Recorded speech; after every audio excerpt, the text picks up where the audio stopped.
Então vamos lá. Hoje a gente vai entender quando é que a gente deve utilizar o vector e quando não deve utilizar o vector. A gente fez aquele pequeno paralelo com a lista, só que o uso do vector ele acaba, em muitos problemas de otimização, muito diminuído, porque ele é muito ruim. Ele faz com que tudo que eu faça nele, principalmente o processo de percorrê-lo, ou buscar, ou verificar se um elemento existe, eu tenho que percorrer todos os elementos. E para isso a gente vai fazer um caminho lógico aqui, para entender como as estruturas do C++ se encaixam. E a gente vai ver hoje, em especial, essas estruturas aqui. A gente tem o velho vector de guerra. A gente tem o list, mas eu não vou olhar o list hoje, porque a gente já viu naquele vídeo. A gente vai ter o set, que é uma implementação baseada em árvore. A gente vai ter o map, que também é baseado em árvore. A gente tem isso daqui seria o equivalente no Java, né? Ao tree set e ao tree map, né? Você que viu Java em algum lugar, seria o equivalente a isso. E a gente tem as estruturas baseadas em hash, que seriam as estruturas unordered set. Me sinto um russo quando eu falo isso. Que seria o hash set e o unordered map, que seria o hash map. Fora isso, ainda existem outras estruturas que são variações dessa que a gente não vai ver, como por exemplo o multiset e o multimap, e o unordered multiset e o unordered multimap. Então, basicamente, essa daqui é a nossa sequência. Ué, cadê minha canetinha? Eu deixei ela cair. Eu perdi.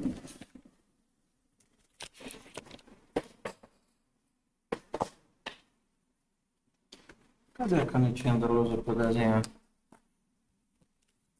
Vale, meu Deus. Será que ela caiu quando eu vim? Minha gente. Aí se eu tiver que desenhar, eu te chamo aqui. Ah, não, tá aqui, ó. Tinha caído. Então, vamos aqui para a gente entender qual é o nosso bucho e como é que a gente organiza os dados. Por exemplo, vamos pensar naquela questão para verificar quais os elementos de uma lista. Eu quero os elementos da lista sem repetição. Você lembra que a gente fez isso nos estressados? Elementos de uma lista sem repetição. Então, eu quero os únicos elementos, né? std vector, únicos elementos de uma lista, std vector int vet. Então, o que é que minimamente você vai ter que ter? Você vai ter que percorrer todos os elementos aqui para saber se eles são ou não únicos. Então, você não tem como fugir desse laço, certo? Então, você vai ter que percorrer todo mundo. Para cada elemento no vetor. Vai ter que percorrer todo mundo, não tem o que fazer. Se, por exemplo, se for fazer com vector, mostrar o teu vetor de únicos.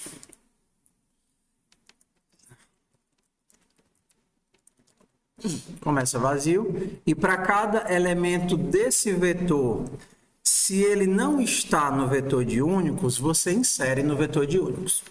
Então, como é que eu verifico se ele está ou não está? Posso fazer um for, posso usar o próprio STL. Ué, como é que eu vejo se ele está ou não está? Eu faço uma busca. Vamos lá. Vou fazer aqui um find para perguntar se do começo de únicos até o final de únicos eu tenho esse elemento. Ué, esse cara aqui está no vetor? Para isso eu preciso do include algoritmo. Não. Se esse elemento tiver, ele vai me retornar o iterador para o elemento. Se ele não tiver, ele me retorna o end. Então, se isso daqui for igual ao end, é porque ele não encontrou. Se não encontrou, eu faço a inserção. únicos, ponto, pushback de elemento. Ok. Pronto. No final eu tenho os elementos daquela lista, daquele vetor, sem repetição.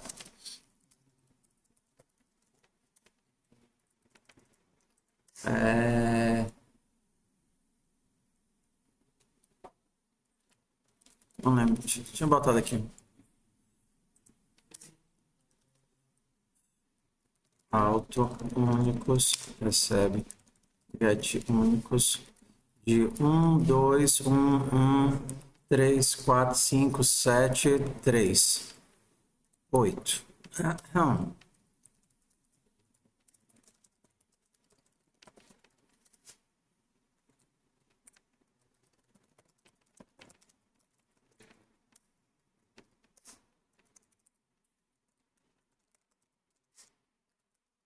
Ok.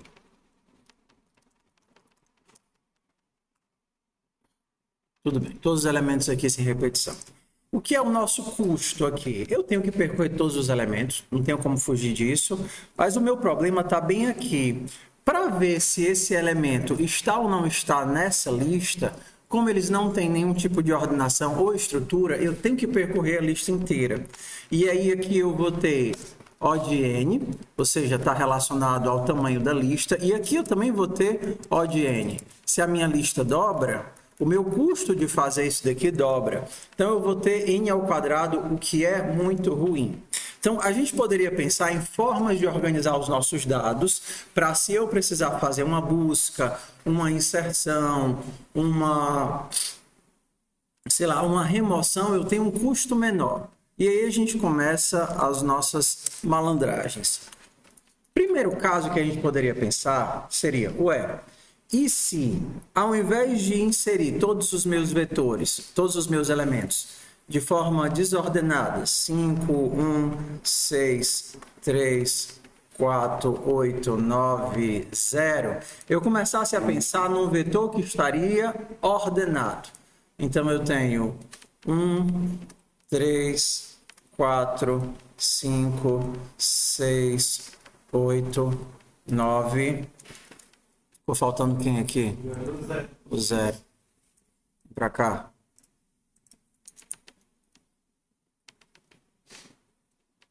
O 0. Então, se aqui eu precisava fazer o percorrimento dessa forma, olhando os N elementos, para um vetor ordenado a gente tem uma estratégia diferente que se chama busca binária. Na verdade, existem vários tipos de busca, tá? Eu vou utilizar a binária porque ela é mais simples de a gente entender o funcionamento. Então, qual é a ideia? Você tem um conjunto de dados e, a priori, para ela fazer sentido, você não sabe quais os elementos que estão ali. Você só sabe que tem um conjunto de dados e que esse conjunto está ordenado. Se eu quero saber se um elemento está lá, uma das formas mais fáceis é eu olhar para o elemento do meio. O 7 está aí? Aí você olha para o elemento do meio da lista. Não. O 7 não é esse cara, mas se o 7 existir, ele vai estar para onde? Para a direita. E aí você pega essa sublista aqui, que a gente chama de partição, e pensa, quem é o elemento do meio dessa partição? No caso daqui, né? Porque eu já olhei que ele não está aqui. Então, se eu pensasse em arredondar, seria o 6. O 7 é esse cara? Não. Mas se o 7 existir, ele tem que estar aqui. E aí o 7... é esse daqui? Não. Então, pronto, eu sei que o elemento não existe. Então, baseado no tamanho da lista, a gente poderia imaginar que a cada teste eu divido a lista pela metade. Então, eu vou ter, por exemplo, se eu tivesse, eu vou usar isso aqui que é fácil de pensar. Se eu tivesse 1024 elementos e eu tivesse que fazer na busca linear, eu teria que olhar a ordem de 1024, né? A ordem de n. Só que com a busca binária, eu vou fazer um teste e vou cortar o meu universo pela metade. 512, faço outro teste, corto pela metade. 256, faço outro teste. 128, faço outro teste. 64.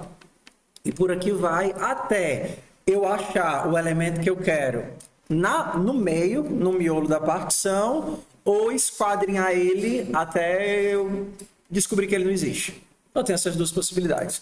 Então, isso daqui a gente chama de log, né? A gente já viu algumas vezes. Então, esse tipo de busca a gente chama de log de N. Ótimo. Eu tenho uma solução muito melhor do que varrer a lista inteira se eu simplesmente mantiver a minha lista ordenada. E é realmente uma solução ótima, principalmente para pequenos grupos de dados, né?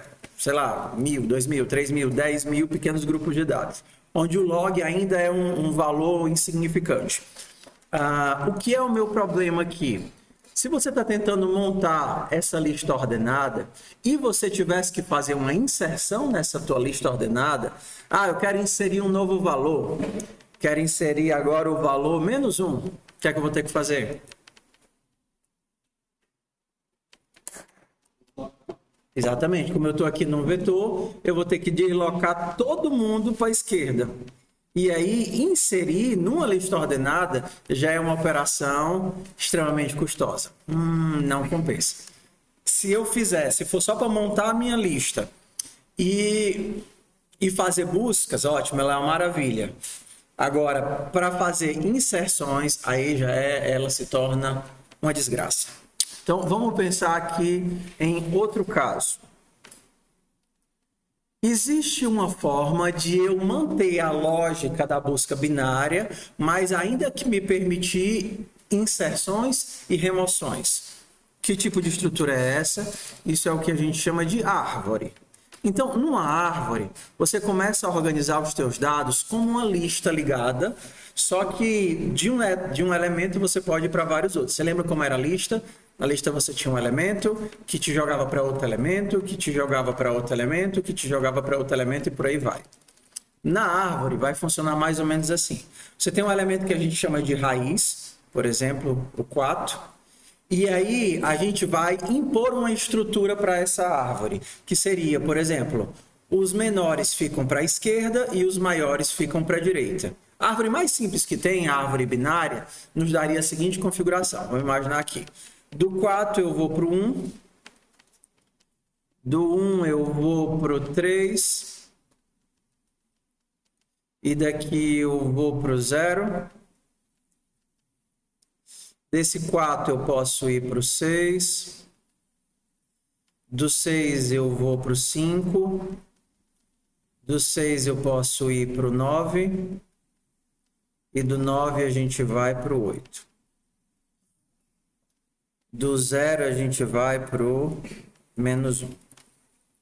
Olha essa organização aqui de dados. O que é que ela me permite? Me permite eu fazer uma pesquisa com o mesmo custo. Por exemplo, o 2 está na minha lista, aí eu começo, né? Rapaz, deixa eu ver. Esse cara é o 2? Não. Se o 2 estiver, ele está para a esquerda. Então vamos aqui. Esse cara é o 2? Não. Se o 2 estiver, ele está para direita. Esse cara é o 2? Não. Se o 2 estiver, ele está para a esquerda. Opa, eu tenho um elemento na esquerda? Não, então eu sei que o 2 não está. Tem o mesmo caso de log de N, porque a cada nível que eu ando, eu corto, cada passo que eu dou, eu corto as possibilidades ao meio, tá certo? Só que a árvore nos permite, além disso, também fazer inserção e remoção. Por exemplo, se eu quero inserir o 2, o que é que eu tenho que fazer? Vou achar onde é que o 2 deveria estar e plim, plim, plim, boto o 2 lá. Acabou-se. Não tenho que mexer com a minha lista, com a minha estrutura inteira. Se eu preciso fazer uma remoção, quero remover o 5, o que é que eu faço? Descubro onde é que o 5 está e removo o 5. Mas, professor, a árvore poderia estar desbalanceada. Por exemplo, se no caso a minha árvore binária fosse assim, por exemplo, -1, que depois vai para o 0, que depois vai para o 1, que depois vai para o 2. Nesse caso, eu teria que andar todos os elementos em sequência, porque ela não está organizada e dividida. Para isso que existem os algoritmos de balanceamento. Mas você tem que imaginar que os algoritmos de balanceamento vão tentar manter a tua estrutura, entenda assim, estável. mais ou menos organizada, mas você vai conseguir manter todos os seus dados na tua árvore para fazer as buscas que você precisa.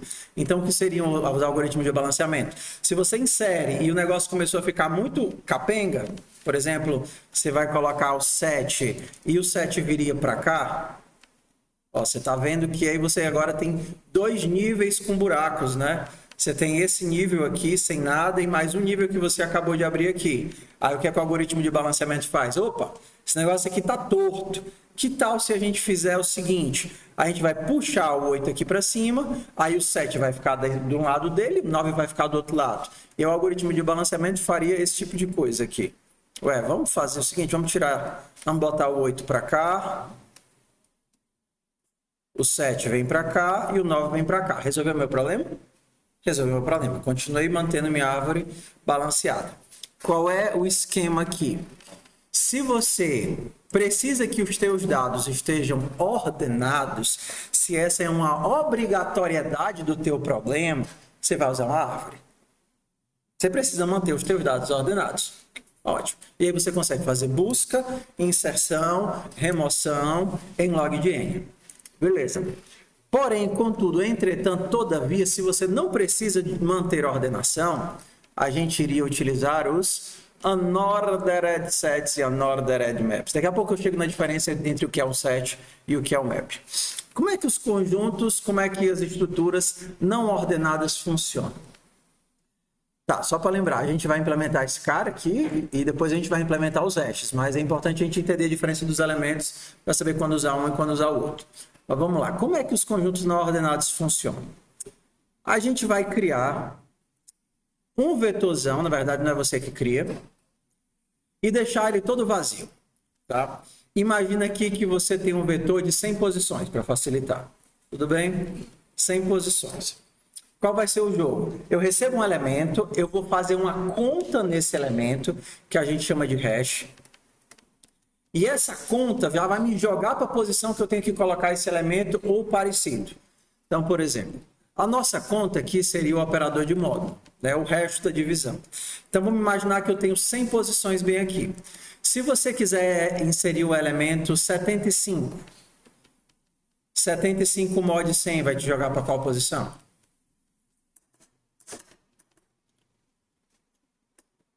O resto da divisão de 75 por 100. 75. Você tem 75 bombons. Tem que dividir para 100 crianças. É 0 para cada um e você come os 75. É assim que a gente aprende em matemática, né? Então, ele vem aqui para a posição 75 da tua estrutura, da tua tabela hash, da tua hash table. Ok? Suponha agora que você tem que inserir o 93, o 193. O 193 vai para qual posição? Mod 100. Resto da divisão de 193 por 100. Vamos... Hã? Não, por 100. Se fosse por 10, era 3. Vou mandar vocês de volta para a FUP, tudinho. Eu reprovo vocês em ED e revogo em FUP, para vocês voltarem a fazer de novo. Então, no caso, você vai cair na posição 93. Como é que funciona essa lógica? Aí eu pergunto, o 237 está na tua estrutura? Aí você vai, beleza, 237, mod vai dar 37, eu olho o elemento 37, não está lá. Aí eu pergunto, aí a gente começa a lidar com o que a gente chama de colisão. Quando a gente tem que inserir dois elementos e eles vão aparentemente para o mesmo lugar. Ué, o 1775, insere ele para mim. Ué, 1775, ele vai cair na posição 75, beleza. Posso inserir ele aqui? Não, aí a gente tem os tratamentos. Ué, então me acho a próxima posição livre. Beleza, então ele vem para a próxima posição, ele vai aqui para o 76. Vai ficar aqui o 1775. Aí eu pergunto para você, eu tenho o 275? Como é que você faz? Ué, se eu tiver, ele está inserido a partir de qual posição? 75, vamos lá. 275 está aqui? Não. mas tem uma pessoa, né? Tem um número. Então é capaz de ter tido uma colisão e ele está para frente. Aí eu começo a olhar. O 275 está aqui? Não. E ele está aqui? Não. Como eu cheguei no canto vazio, eu sei que o meu elemento não está na estrutura. Ponto. Ok? Só isso. Então você tem o cálculo que a gente chama de hash. Esse cálculo te joga para uma posição e a partir daí você tem o tratamento de conflitos, que a gente chama de colisão. Por exemplo, se eu quero remover um elemento, remove para mim, vou inserir agora o 275, ele vai inserir bem aqui, e eu mando ele remover o 1775. Aí ele procura, está aqui? Não, mas pode estar em sequência. Opa, achei aqui o elemento. Nesse caso, eu tenho duas opções. A primeira mais simples é, eu simplesmente marco que ele foi removido, e aí se por acaso alguém tentar fazer uma busca e sabe que ali tem um elemento que foi removido, ele vai passar por cima para continuar a busca, ou eu simplesmente mando realocar todo mundo que está na sequência dele. Como eu estou removendo esse cara, realoca todo mundo que está em sequência. E aí todos os que estão em sequência vão para suas devidas posições. Beleza. Temos uma tabela hash. O que é que a tabela hash eu ganho? A minha busca, a gente diz que é em tempo constante, O de 1. Quando eu digo que uma coisa é em tempo constante, eu não estou dizendo que eu faço em uma única operação, em um único passo, em uma única ação, em um único salto. Eu digo que eu faço num tempo limitado de operações. 5 operações, 10 operações, 20 operações, um tamanho que não está relacionado ao tamanho da estrutura. Okay? Eu consigo fazer busca em O de 1, eu consigo fazer inserção em O de 1 e eu consigo fazer remoção em O de 1. Sucesso, tenho tudo que eu quero, menos ordem. Então, se você não precisa de ordem, quem é que você vai utilizar? Hash. Não precisa de ordem. Só quero saber se os elementos estão ou não estão dentro do meu conjunto. Qual é a diferença de conjuntos e mapas? Nos conjuntos, você só tem... Tá aqui a bolinha vermelha. Nos conjuntos, você só tem o elemento inserido. Pronto, está aqui. Eu tenho um conjunto de inteiros. Eu tenho... Exato. Eu tenho um conjunto desordenado de inteiros. No mapa, a única diferença é que esse elemento que está aqui, que seria a cabeça, né, ou então que a gente chama de chave, esse elemento que está aqui, que é a chave, ele pode estar vinculado com um pacotinho, que seria o valor. Por exemplo, se eu quero simplesmente saber se esse número está ou não está, eu utilizaria um conjunto. Eu simplesmente estou guardando esse valor. Agora, se eu quisesse, por exemplo, relacionar um número com o nome do número. Por exemplo, né? Seria melhor usar um vetor, porque os números estão em sequência, mas se eu quisesse relacionar o número com o nome do número, eu utilizaria um mapa de inteiro para string. E aí, relacionado a essa chave, eu vou vincular um valor. E aí, por exemplo, poderia chamar de nomes. Então, nomes, o nome do 1 seria 1. O nome do 2 seria 2. E aí eu tenho um vínculo entre chave e valor. Eu posso criar tanto mapa nessa direção, como em qualquer outra direção. Eu quero armazenar as idades de vocês. Então, vou fazer um mapa de nome para inteiro. Idades. Valeu, string.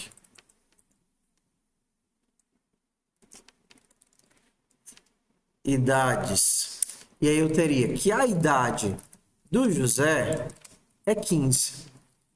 A idade da Maria é 20. A idade do Bonifácio é 50, porque ninguém com o nome Bonifácio é jovem. Não pode. E aí, bombom, vem cá. Não sei. Ok? Então, a diferença entre um conjunto e um mapa é isso. No conjunto, a gente só tem os valores. No mapa, a gente pode utilizar as nossas chaves, que pode ser qualquer tipo de dado. para armazenar um elemento. No caso aqui, a minha chave é um string e o meu elemento armazenado é inteiro. No caso aqui, eu tenho um inteiro e o meu elemento armazenado é um string. Bora voltar para cá. Já que vocês já estão creme craques aí nos mapas, como é que eu podia substituir isso daqui para isso daqui ficar eficiente? Isso daqui não dá para mudar, porque eu sou obrigado a percorrer todos os elementos para saber se ele existe ou não existe. Isso aqui não tem como fazer. Mas esse daqui eu tenho como mudar. O que é que eu posso fazer ao invés de utilizar um vetor para guardar os elementos?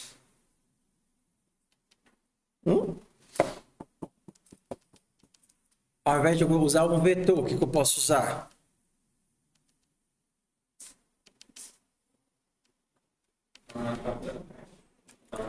Você pode usar esse daqui, ó. Esse daqui ou esse daqui. Qual vai ser a diferença? Quando você inserir nesse daqui, ele vai manter todos os elementos do teu vetor ordenados. Quando você inserir nesse daqui, ele vai ter todos os elementos desordenados. A diferença é essa. Então, por exemplo, se ao invés de únicos fosse assim, eu tivesse feito ele como um set. Set de int. Vendo? Set de int. Agora eu poderia fazer... Vou fazer em 2 passos, tá certo? Primeiro eu vou fazer o seguinte. Eu não precisaria... Tá, vou fazer em 2 passos. Se únicos.find elemento, se eu não for diferente, for igual a únicos.end, únicos. Acho que é insert. Pronto. Agora você tem que isso daqui, essa busca não é mais O de N, essa busca é log de N. Ok? Você está tendo 2 custos aqui. Um para fazer um find. No find ele procura o elemento, descobre se o elemento existe. E no insert ele vai ter que procurar de novo onde colocar o elemento e inserir o elemento. Então você está tendo 2 custos aqui. Esse daqui e esse daqui. Um para procurar e outro para inserir. Se você quer inserir, você poderia ter feito, ao invés de fazer 2 custos, um único, né? Ué, eu vou tentar inserir e ele vai me dizer se deu certo ou não deu certo. Únicos.insert elemento. O insert, ele vai me dizer se deu certo ou se não deu certo.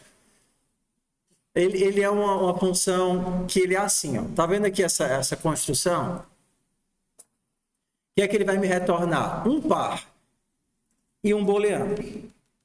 Se o booleano deu falso, ele não conseguiu inserir. E ele vai me retornar o elemento que já está lá. Se o booleano der true, ele conseguiu inserir e vai me retornar onde ele inseriu o meu elemento. Ok? Bora lá que a gente está falando aqui de otimização, tá bom? Quando você está em outra linguagem, Python, JavaScript ou qualquer coisa, você está se lascando para isso. Você faz um find, um if, um não sei o quê. Você consulta a tua estrutura 500 vezes. Você está se lixando para isso. Mas aqui não, você está pensando no custo. Por isso que a gente está usando C++. Então, ó, o que é que teu insert vai fazer? Ele vai te dizer, rapaz, se deu certo e onde esse elemento está. Então, se isso daqui foi verdade, é porque ele conseguiu inserir, e isso daqui é onde ele conseguiu inserir. Se isso daqui deu falso, ele não conseguiu, e ele te diz quem é o cara que está lá. No caso aqui, a gente não vai precisar disso, mas eu vou deixar aqui por enquanto. Então, tudo bem, já inseri todos os elementos em um único passo, O de N. Por quê? Porque os conjuntos e os mapas, eles não aceitam chave duplicada. Isso é uma coisa boa. Se não aceita duplicado, eu mando inserir. Se conseguiu, ótimo. Se não conseguiu, estou nem aí. Se eu precisasse de chaves duplicadas, eu não utilizaria os sets, eu utilizaria os multisets. Se eu precisasse de chave duplicada, eu não utilizaria o map, eu utilizaria o multimap. E a mesma coisa aqui para baixo. Mas como aqui eu não preciso de chave duplicada, eu vou utilizar só isso. Ok, então nesse caso aqui, já que eu quero O de 1, another set. Então agora eu não tenho mais O de n, eu tenho O de 1. Olha que coisa linda. Antes eu parti para n ao quadrado, que é muito grande, para n. Então eu estou comparando, por exemplo, olha para um tamanho insignificante, por exemplo, um vetor de 1000 elementos. Antes você tinha 1000 operações ao quadrado, né? Ia te dar aí 1000 ao quadrado, dá quantos zeros, meu pai?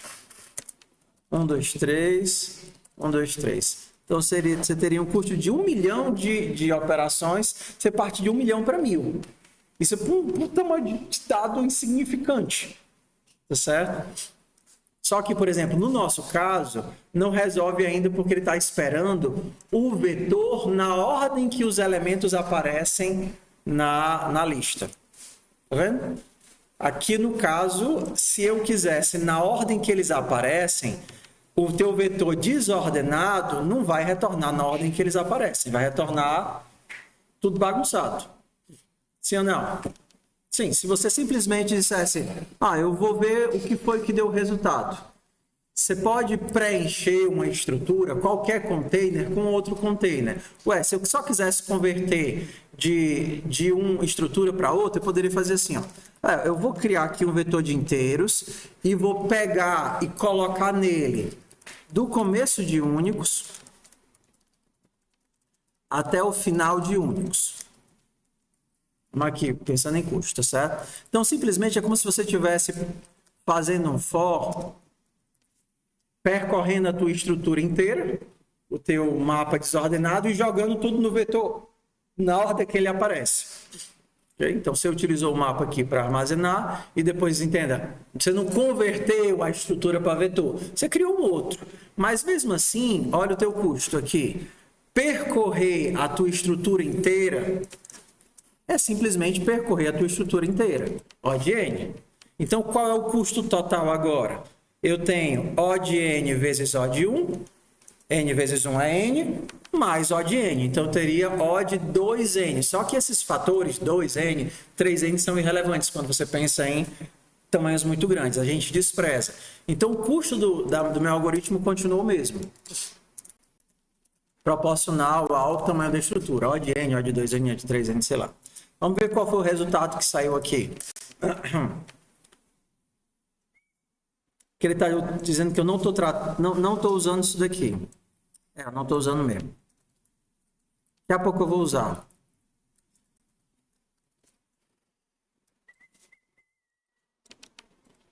Só para ele não aperrear.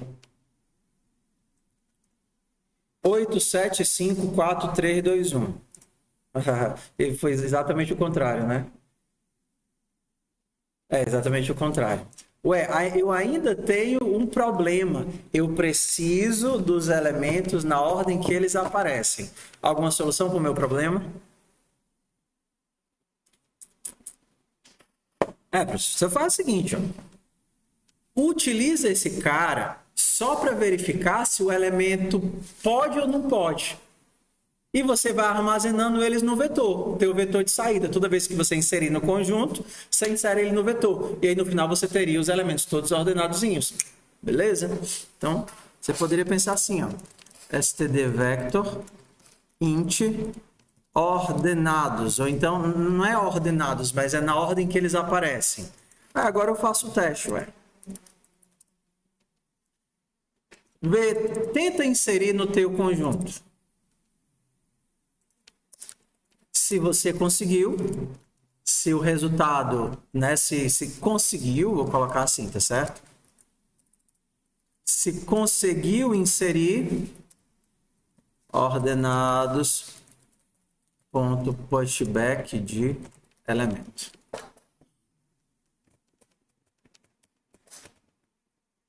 Então, bora lá. Para você que tá boiando, vamos fazer aqui o desenho. Estão perdidos ou não? Então, bora imaginar que eu tenho aqui o meu pacote de dados. 1, 3, 1, 2, 4, 5, 6. Agora eu vou trabalhar com duas estruturas, tá? Uma estrutura para controlar, que seria o meu hash. o meu hash, e outra é o meu vetor de saída. O vetor ele não é inútil. A melhor coisa do vetor é que ele mantém a ordem. Eu sei que os elementos nunca vão sair do canto. Isso é bom, não é ruim. Na árvore, eu sei que eles sempre estarão ordenados. Então, eu não controlo... a ordem ela não é uma coisa fixa, mas o vetor ele é uma coisa fixa. Então, qual é a brincadeira aqui? Eu vou utilizar o hash para saber se eu posso ou não posso inserir. E se eu conseguir inserir no hash, eu guardo no vetor. Consegui inserir no hash? Consegui? Então, eu coloquei ele no vetor. 3. Consegui inserir no hash? Consegui. Então, eu coloco ele no vetor. 1. Eu consegui inserir no hash? Não, porque o meu hash não tem múltiplas entradas. Então, eu não boto ele no vetor. 2. Consegui inserir? Consegui. Coloquei ele no vetor. 4. Consigo? Consigo. Coloquei ele no vetor. 5. Consigo. 6. Consigo. E 1. Não consigo. Então, essa é a minha estrutura hash e esse é o meu vetor. Se a gente pensar em custos agora, a gente tem que... Qual é o custo do pushback? Inserir no final de um vetor, qual é o custo?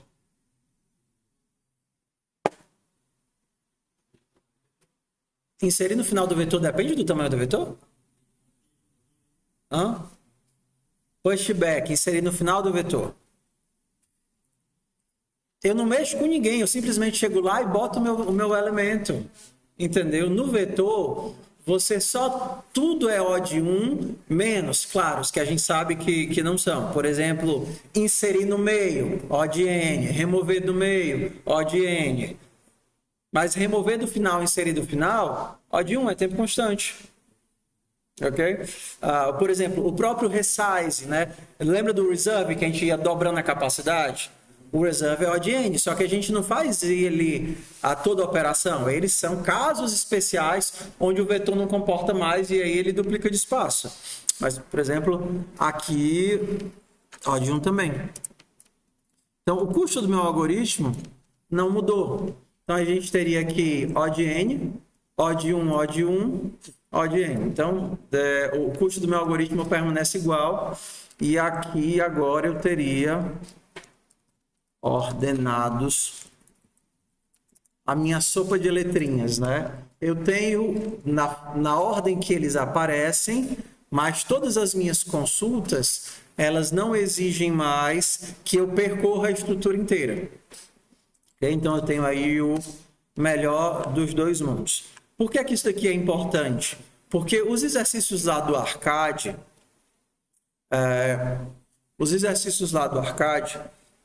que normalmente são exercícios de maratona, você pode fazer com vetor, ele vai funcionar com vetor, principalmente porque a gente está trabalhando com instâncias muito pequenas, mas se você começar a dobrar, a triplicar, aumentar o tamanho da instância, ele nem roda mais na tua máquina. Vocês fizeram já aquele de vetores que era estádio de futebol, que você tinha que remover vários elementos? Lá no arcade, você tem esse exercício aqui. QED Arcade, Code Rhythm, futebol, não. Fila de ingressos, 0,52. Qual é a brincadeira aqui do fila de ingressos? Ó?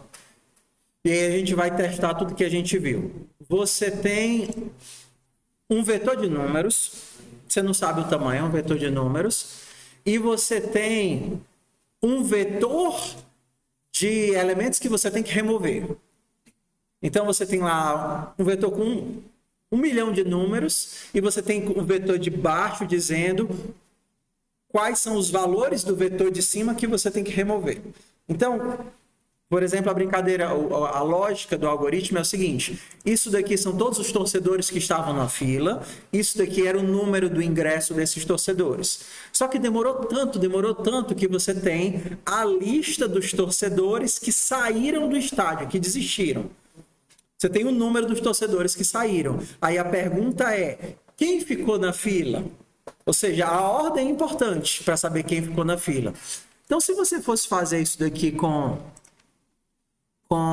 o teu vetor, por exemplo, a gente poderia chamar aqui, fazer assim, std vector, quem sobrou na fila.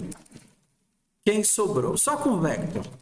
Vector int inicial. Eu tenho a fila inicial e eu tenho o meu vector de int, os elementos que saíram. Beleza, né? Só com vector, como é que eu faço isso daqui? Se só tivesse vector na sua vida, você tem todos os elementos no começo do vetor e todos os elementos que saíram. Qual é o algoritmo lógico aqui? Para cada um dos elementos que saíram, procure, na verdade, o pior de todos, né? Para cada um dos elementos que saíram, veja onde esse cara está no vetor inicial e remova ele. Hã? Não, mas o esperado é que vocês consigam fazer com o vetor pelo menos isso antes da aula, tá certo? Só que agora a gente vai pensar no custo absurdo que é isso daqui. Então, por exemplo, a gente teria que fazer assim, ó. Para cada elemento dos que saíram, primeira coisa você tem que descobrir onde é que ele está no vetor inicial, né? Ué, cadê ele no vetor inicial? Vou usar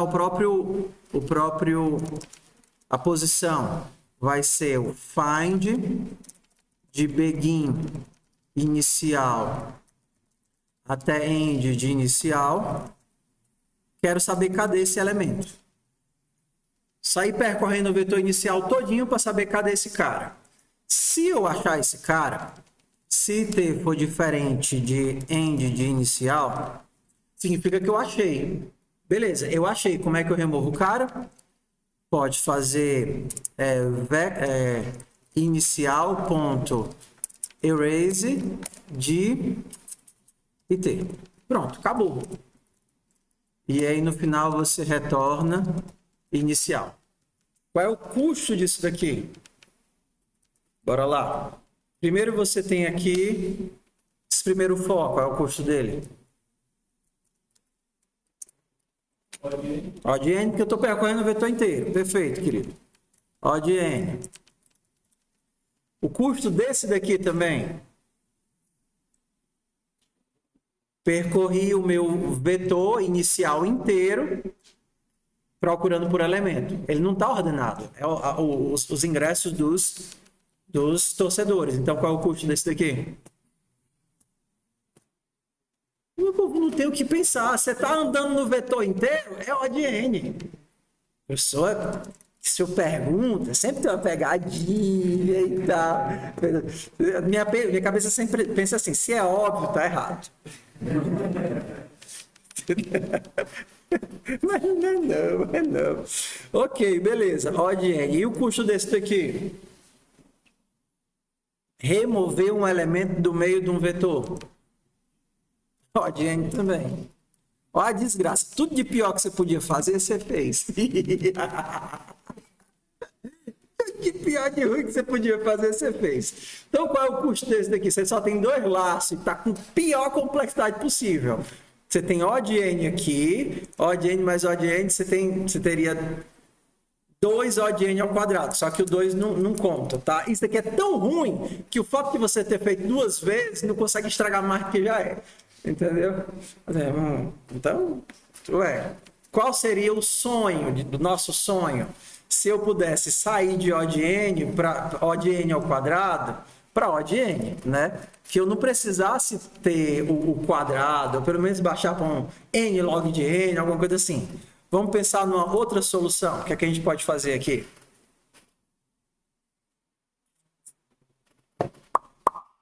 Soluções.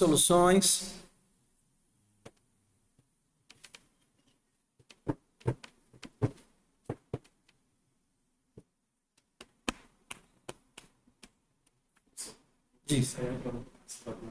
Tudo bem. Por incrível que pareça, esse exercício ele é igual a esse de cima. Por quê? Porque eu preciso fazer uma busca para saber se o elemento existe ou não existe e preciso montar uma estrutura de saída que ainda seja ordenada. Então, o mesmo exercício. É a mesma coisa. Então, se eu tenho que fazer tantas e tantas buscas, A primeira coisa que eu vou fazer é alimentar um mapa para poder fazer essas buscas. Só saber o elemento que existe ou não existe. Só que saber se ele existe. Ó, a gente pode fazer assim. Perguntar se ele... Eu não quero só saber se ele existe ou não existe. Fazer assim. Ao invés de fazer o erase, sair removendo o vetor final, eu vou montar o vetor final. Vector int saída.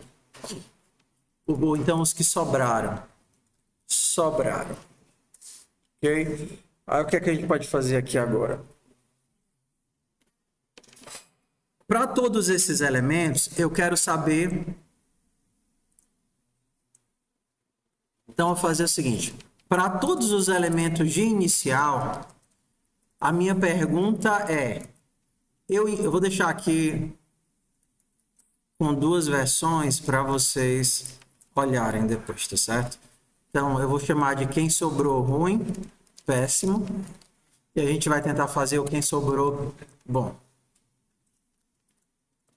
Então, vamos imaginar aqui, ó. Então, ao invés de ficar apagando do vetor, que eu já sei que eu não posso fazer isso, eu vou tentar montar um novo vetor. Vou tentar dar os pushbacks nele. Então, eu vou fazer o seguinte. std vector int os que sobraram. Pronto. Então, agora, ao invés de ficar removendo do vetor original, eu vou percorrer o inicial, né, o original, e eu quero saber se eu insiro ou não insiro ele no vetor dos que sobraram. Essa é a minha pergunta. Sobraram.pushback de elemento. Como é que eu sei se eu insiro ou não insiro nos que sobraram?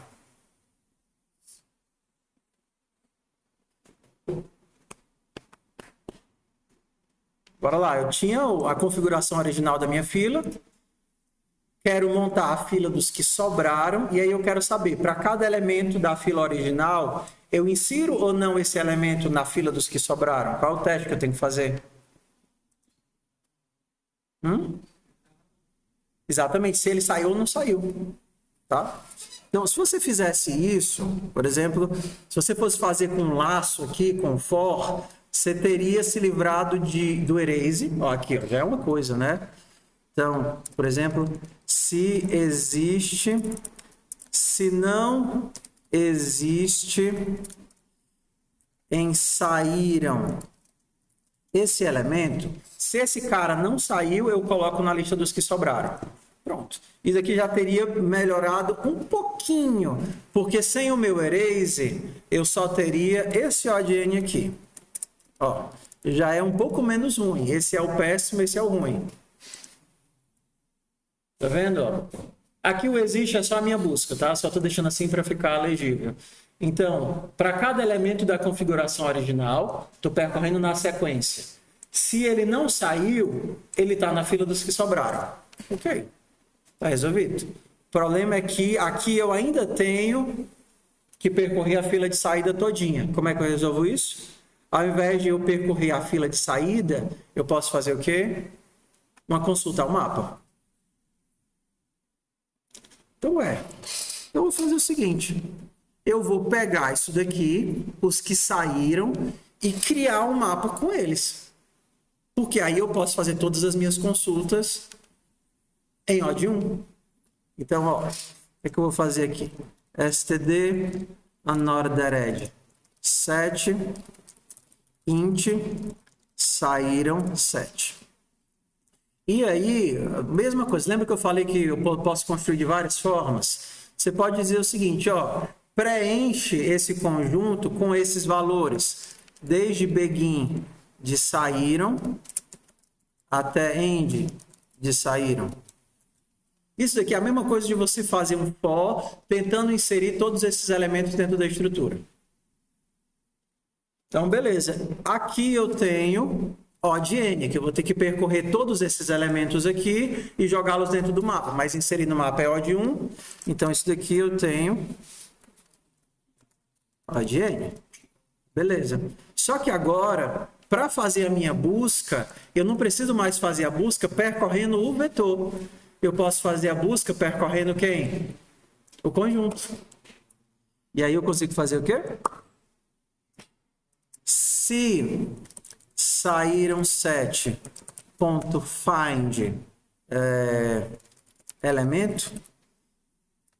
Se isso daqui for, eu removo, eu insiro, se eu não encontrar, foi igual a saíram 7.8.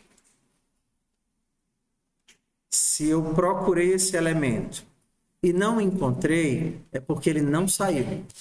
E aí eu insiro na fila dos que sobraram.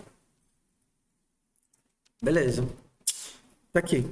E agora eu tenho o que bem aqui? Odd 1.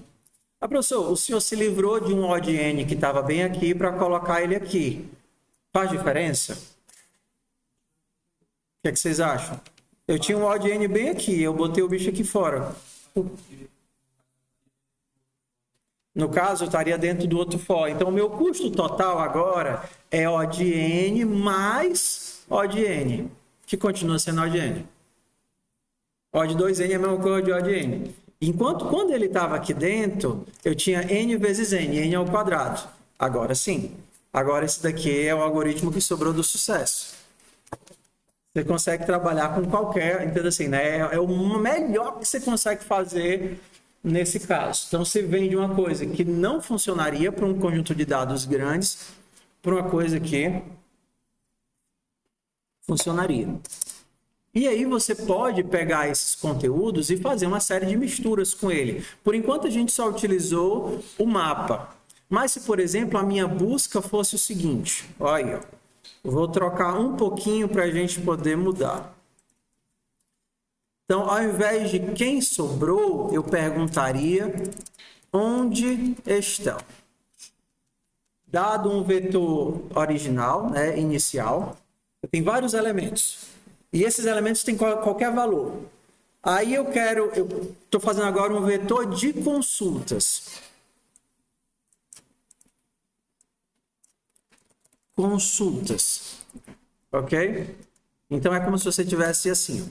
Você tem o teu vetor original, 1, 4, 5, 2, 6, 7, 9, e o teu vetor de consultas. Eu quero saber onde é que está o 5, onde é que está o 2, onde é que está o 7, onde é que está o 4.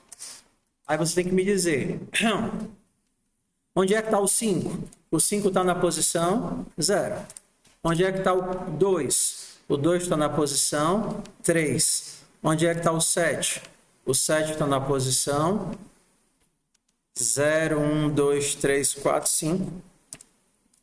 E onde é que está o 9? Está na posição 6. Beleza. Quero que vocês tentem fazer esse daqui. Oi.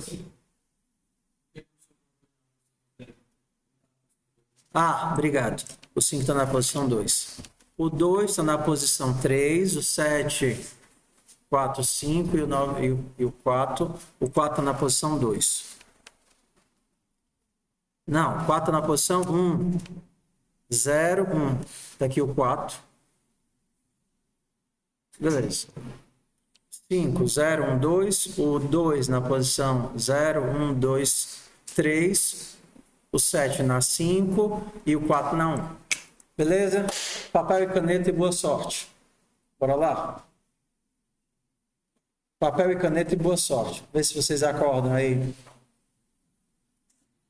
O algoritmo básico, vocês já sabem, né? Para cada elemento, verificam o índice dele e retornam o índice dele. Mas você já entendeu que isso daí não presta. Por quê? Porque você está fazendo n vezes n.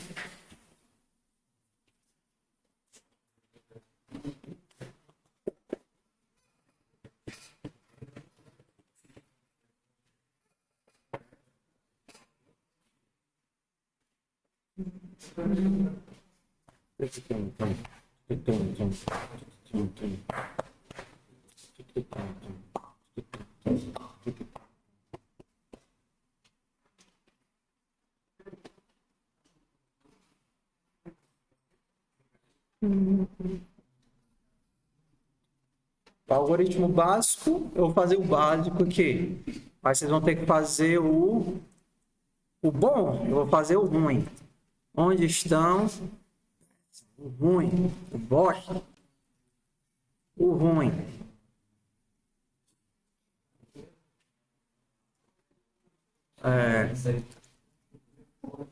Para cada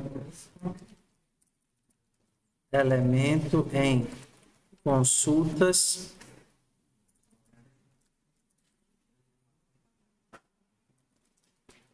recebe find begin de inicial end de inicial elemento.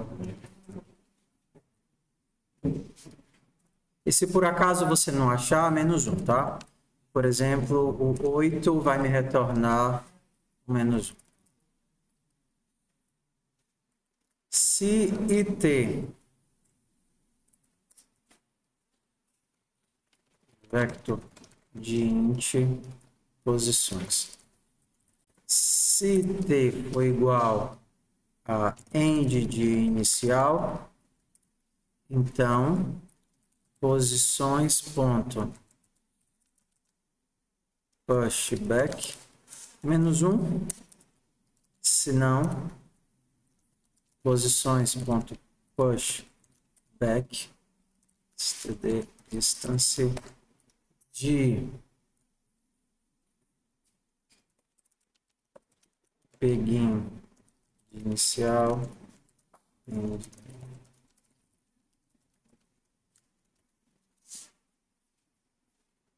então fica melhor fazer assim, né?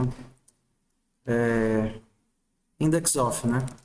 Auto index of de index of é um vetor, é uma função que recebe um vetor e um elemento e vai fazer a busca por esse int igual a 0 e menor do que int de vet.size e mais if vet for igual a elemento, retorna i, se não retorna, menos 1, é melhor. O fundo é a mesma coisa, eu não preciso usar o find. Auto posição recebe index of de inicial elemento. Se posição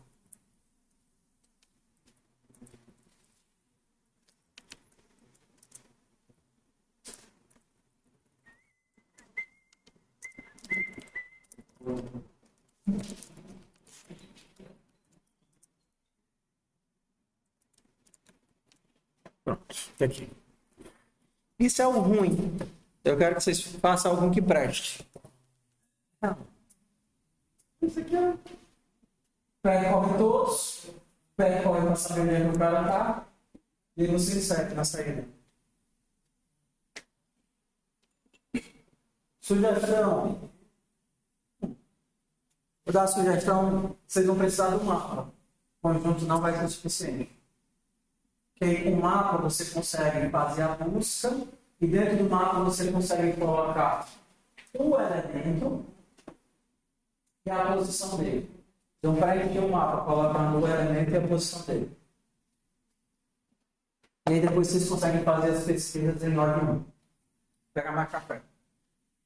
Vou pausar, mas quando eu voltar, vocês me lembrem de despausar. Voltando a gravar. Se vocês entenderam o macete, o nosso macete está basicamente no nosso processo de busca e inserção aqui. Porque percorrer os elementos, eu não tenho como fugir. Eu tenho que percorrer os meus elementos, que eu preciso processar. O gargalo está bem aqui. Então, por exemplo, como seria a minha versão do onde estão, não ruim, né? O médio. O médio bom. Onde estão que preste? Bom, eu preciso fazer o seguinte. Eu preciso dar um jeito de saber onde esse elemento está, na verdade. Preciso dar um jeito de saber onde esse elemento está e pegar o índice dele. Ou seja, eu tenho o elemento, que é a chave, e eu tenho o índice, que é o valor. Isso é um mapa. Então, no fundo, o que é que eu quero agora? Eu vou precisar de um mapa. A ordem não tem importância para mim, então Northered Map. Se você achar esse nome muito feio, você pode... Você lembra que no C, quando a gente queria criar um tipo, a gente usava o typedef, não era isso? Né? No C++ a gente tem uma estrutura melhor, né? Que permite, inclusive, criar dados parametrizados, que seria o using. Lembra que vocês colocam using namespace? O using também serve para outras coisas. Por exemplo, eu posso dizer que eu posso utilizar, por exemplo, hash set como sendo um unordered set de T. Então, ao invés de chamar de unordered set, você pode chamar agora de hash set. Ou então o set. É feio, né? Vou usar não, é muito feio. Deixar ele feio mesmo. Ok, unordered map. O mapa, ele tem uma chave e um valor, então ele trabalha com elementos do mapa sendo pares. O mapa é formado de pares, seja um mapa em árvore ou seja um mapa em hash, tá certo? Onde eu tenho vários elementozinhos. Os meus pares vão ter o inteiro, que é o elemento que eu tenho no meu vetor, e outro inteiro, que é a posição desse cara. Então, inicial, eu vou chamar ele de... O meu vetor vou chamar ele de mapa. Estou sem criatividade. Próximo passo, preencher o mapa.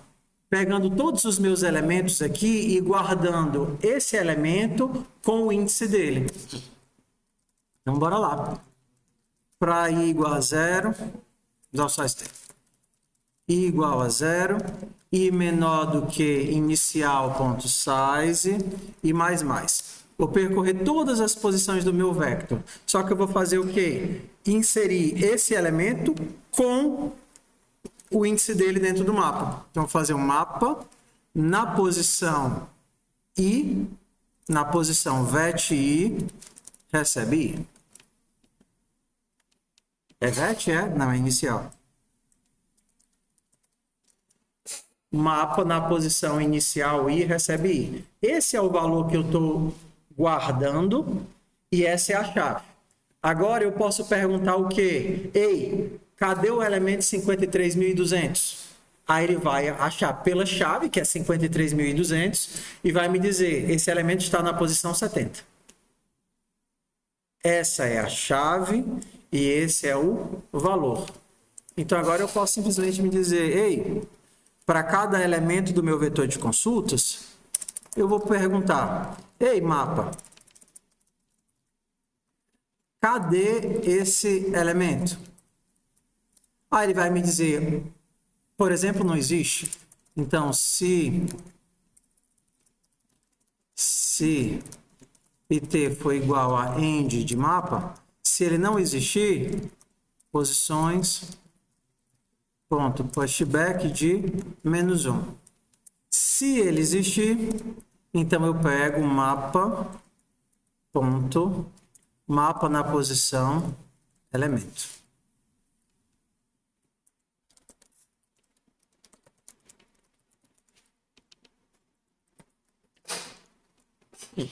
Então vamos lá, vamos ver qual é o nosso custo agora. Mas só preciso disso aqui, vou deixar isso aqui para cá.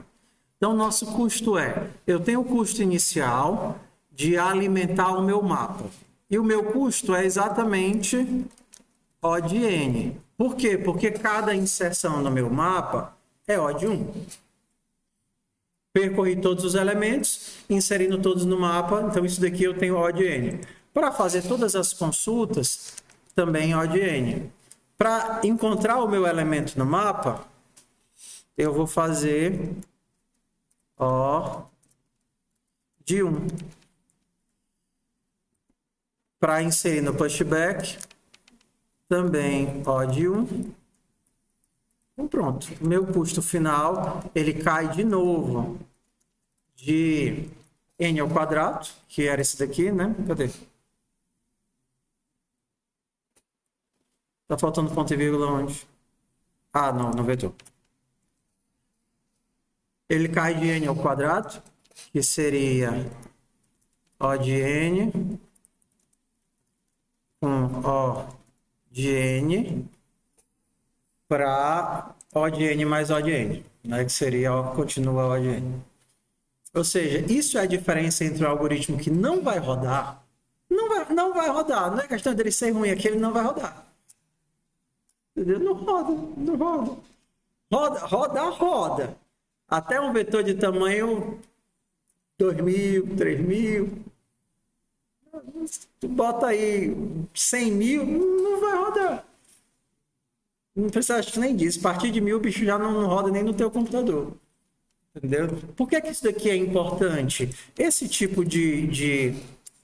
É uma das primeiras coisas que o pessoal de maratona, que faz exercício que estuda para maratona, eles vão estudar. Porque as soluções deles não vão passar para os casos de teste da maratona, porque eles são feitos assim. Primeiro você faz aqueles casos de teste para verificar se a pessoa consegue entender o problema e resolver minimamente, os casos de teste pequenos, entendeu? 100 elementos.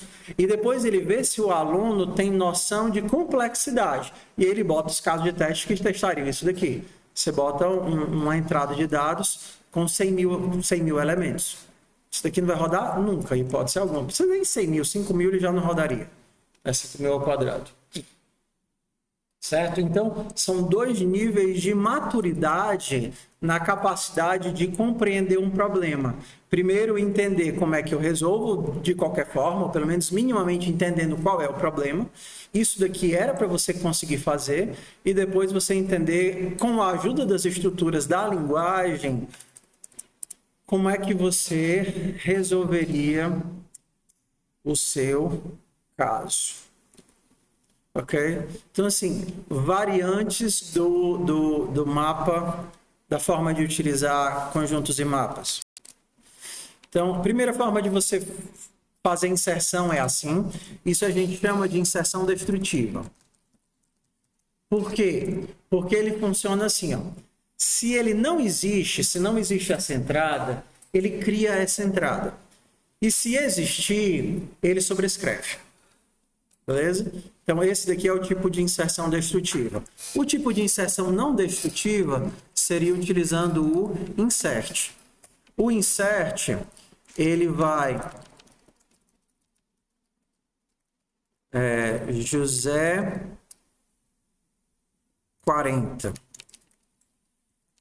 O insert ele vai tentar inserir esse par, porque os elementos do mapa eles são pares. E ele vai te retornar dizendo se conseguiu ou não conseguiu. Esse é o tipo de inserção não destrutiva, né?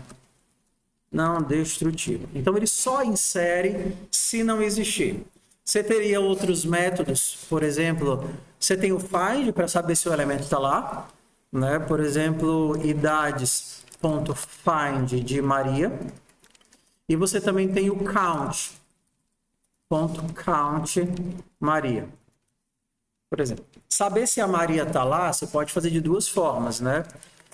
Se idades.find Maria for diferente de idades.end, ou se idades.count Maria for diferente de zero. O count ele vai te retornar quantas vezes a chave existe.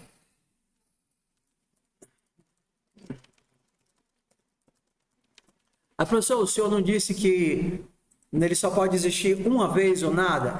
No mapa, mas no multimap, no multiset, ele pode ter várias vezes. E esses métodos eles funcionam em todas as estruturas.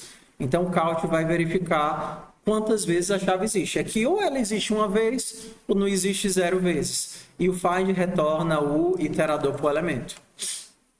Pronto. Para criar o teu par, você pode fazer da forma abreviada do C++, que é só colocar a lista de inicialização, ele força o par. Você pode fazer na forma expandida, insert com make pair, Vou criar um parzinho com José 70, tá certo? Ou você pode fazer com a forma bruta, né? Criando um negócio na unha. Ué, eu quero idades.insert. Um par é o meu par. O meu par ele tem uma string e um inteiro. E aí eu vou inicializar ele com José e 70. Então, essas três coisas fazem a mesma coisa. Se fosse para sugerir, eu sugeriria a primeira. Então, isso daqui é a lista de inicialização que serve para praticamente qualquer container da STL. Tudo bem? O make par é para formar o par, isso aqui resolve. Isso daqui é para formar o par na mão. Ok? Vocês estão saturados já? É muito tenso, né, esse conteúdo. Mas ele é muito útil. Então, assim, se você fosse ignorar tudo que você aprendeu na disciplina e você aprender só isso, honestamente falando, seria, entenda, o melhor da disciplina. Que de nada adianta você saber construir uma árvore binária, saber construir um hash e continuar usando vetor. Você ia continuar fazendo algoritmo merda pro resto da vida. Entendeu? Essa é a ideia. É você, quando for fazer seus algoritmos, tudo bem que você tem que pensar em botar ele para funcionar, mas você tem que imaginar, e esse é o objetivo de duas disciplinas, estrutura de dados e PA. Vocês fazem PA? Não, estou falando assim, mas é no curso, né? Vocês são de SI ou de CC? Aí vocês fazem mais...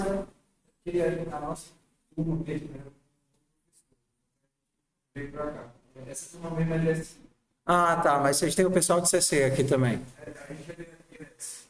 Tá, PA é obrigatório para ES e para CC também. Só para SI que não é. É também? Ah, ótimo, então. Eu já ia sugerir que se vocês não fossem obrigados, vocês fizessem. É uma cadeira chata? É. É uma cadeira difícil? É. Mas é um aprofundamento disso que a gente está vendo agora. Entendeu? Então, se você quer ser um programador minimamente decente, é interessante você entender sobre análise de algoritmo. Acho que eu já saturei vocês, né? Então, a gente pode terminar por aqui ou vocês querem mais 3 minutos de P? Tá certo? Então, bora aqui olhar as atividades, pessoal. Essa semana, a vantagem de a gente só ter dado uma aula é que foi menos conteúdo, né? Mas o prazo de vocês acabou. Sim. Semana que vem já é para vocês me entregarem as atividades de recursão e atividades de array. Senão a gente vai começar a perder pontos toda semana. Ok? Então, assim, a gente já está em 40% do semestre. O prazo de adequação... Então, você não pode ficar para sempre enrolando. O que é que vai ser mais difícil daqui? Esse daqui, se vocês quiserem, vocês podem pular, tudo bem? Porque o objetivo dele é só mostrar como é que fica o paralelo para baixo nível quando você trabalha com C. Então, por exemplo, você não tem um destrutor nem um construtor, mas você tem padrões de como fazer as coisas. Então, se você está criando um vector, lembra que a gente fez semana passada o teu vector? Você deve ter um método de criação e um método de destruição. E eles são equivalentes a construtor-destrutor. E normalmente eles usam exatamente esses mesmos nomes aqui. O destroy faz a destruição e o create faz a construção. Entendeu? Então, o show, o add que faria o pushback. Então, assim, é uma atividade fácil. Eu sugiro que você faça, né? Se você fizer a outra, cadê? Se você fizer a outra, que seria o de orientado a objetos, é basicamente o que a gente já fez semana passada. Aqui você tem o vector, você vai fazer o construtor, a atribuição. Essa atribuição talvez seja uma coisa diferente que a gente não viu semana passada. O que é o problema quando você está criando uma estrutura de dados que tem um ponteiro? Está vendo essa carniça bem aqui, esse ponteiro? O que é o problema? É você acabar com esse vetor sem se livrar da memória que você alocou. Aí você vai ter o quê? Vazamento de memória. Ou então, você copiar esse teu vetor. Na hora que você copia uma estrutura, você copia literalmente todos os dados. Então, você vai ter dois vectors apontando para o mesmo bloco de memória. O que é que vai acontecer? Quando esse destrutor desse cara for chamado, ele vai liberar o bloco de memória. E quando esse destrutor desse cara for chamado, esse bloco de memória já foi devolvido. Aí você vai ter um erro maligno chamado double free corruption. Então, se você cair, se você estiver fazendo alguma coisa e aparecer esse nome horrível na sua tela, é porque você está criando uma estrutura de dados com um ponteiro e esse negócio está sendo deletado 2 vezes.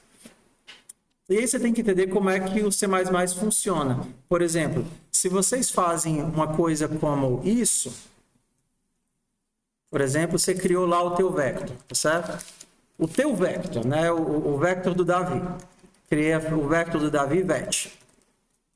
E aí aloquei espaço para 5 elementos iguais a 7. Criei aqui o vector do Davi. Na hora que eu faço isso, vet2 recebe vet. Você está vendo isso daqui? Estou criando um outro vetor.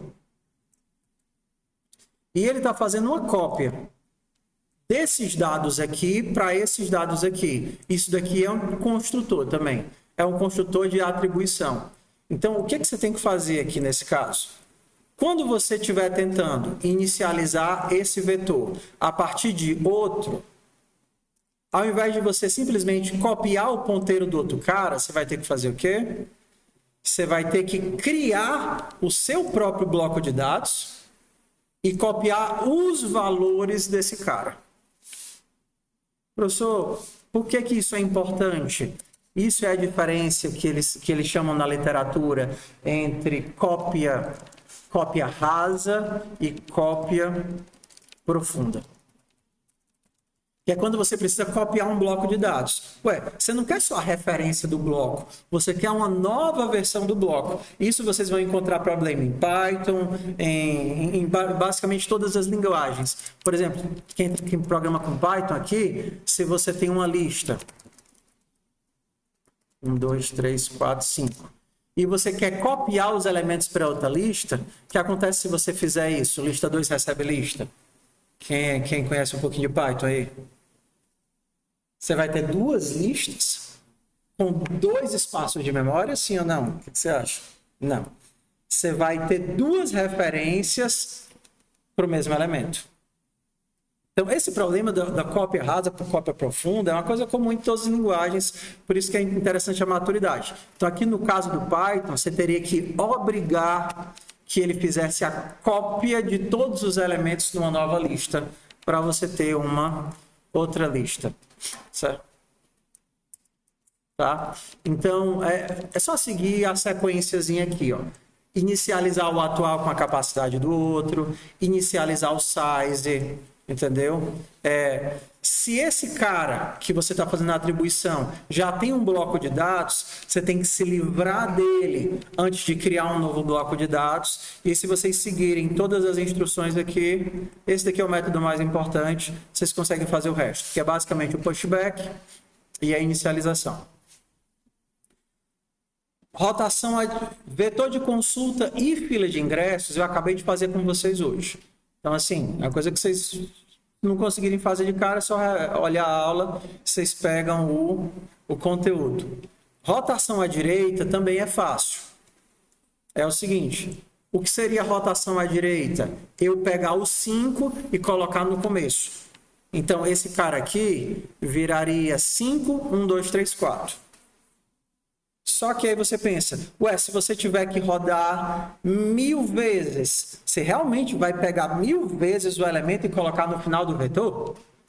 Será que isso faz sentido? Não, porque o vector é uma bosta de inserir no começo, né? Você pensa, vou transformar numa lista que pelo menos fica O de 1000, né? Eu só preciso inserir 1000 vezes no começo. Mas você percebe que se você faz isso, você tá fazendo um loop, faz de conta que você tem esses 5 elementos aqui. Fazer 1000 rotações vai te voltar para o mesmo lugar. Entendeu? Então a pergunta é, 1000 rotações, em qual é o ponto em que eu vou ter o corte aqui? Porque aí quando eu tiver o corte, basta eu fazer o ajuste. E aí você simplesmente tem que descobrir o ponto de corte e organizar os dados. Beleza? Então assim, é muito exercício que o senhor manda para a gente fazer. É muito exercício. Mas é mais pelo trabalho bruto do que ter que inventar coisa, porque praticamente a gente faz quase tudo já em sala de aula. É o processo de revisar para fixar o conteúdo. Não estou pedindo nada alienígena ou nada que esteja fora do que a gente está passando aqui. Combinado, pessoal? Então, boa sorte com recursão e com arrays. Dúvidas, vocês perguntam no grupo. E semana que vem a gente entra já no conteúdo de lista. E esse sim é um saco, tá certo? Esse daqui, esses dois aqui vão levar a semana de vocês quase toda. Então, não acumulem. Resolvam logo recursão e lista. Valeu.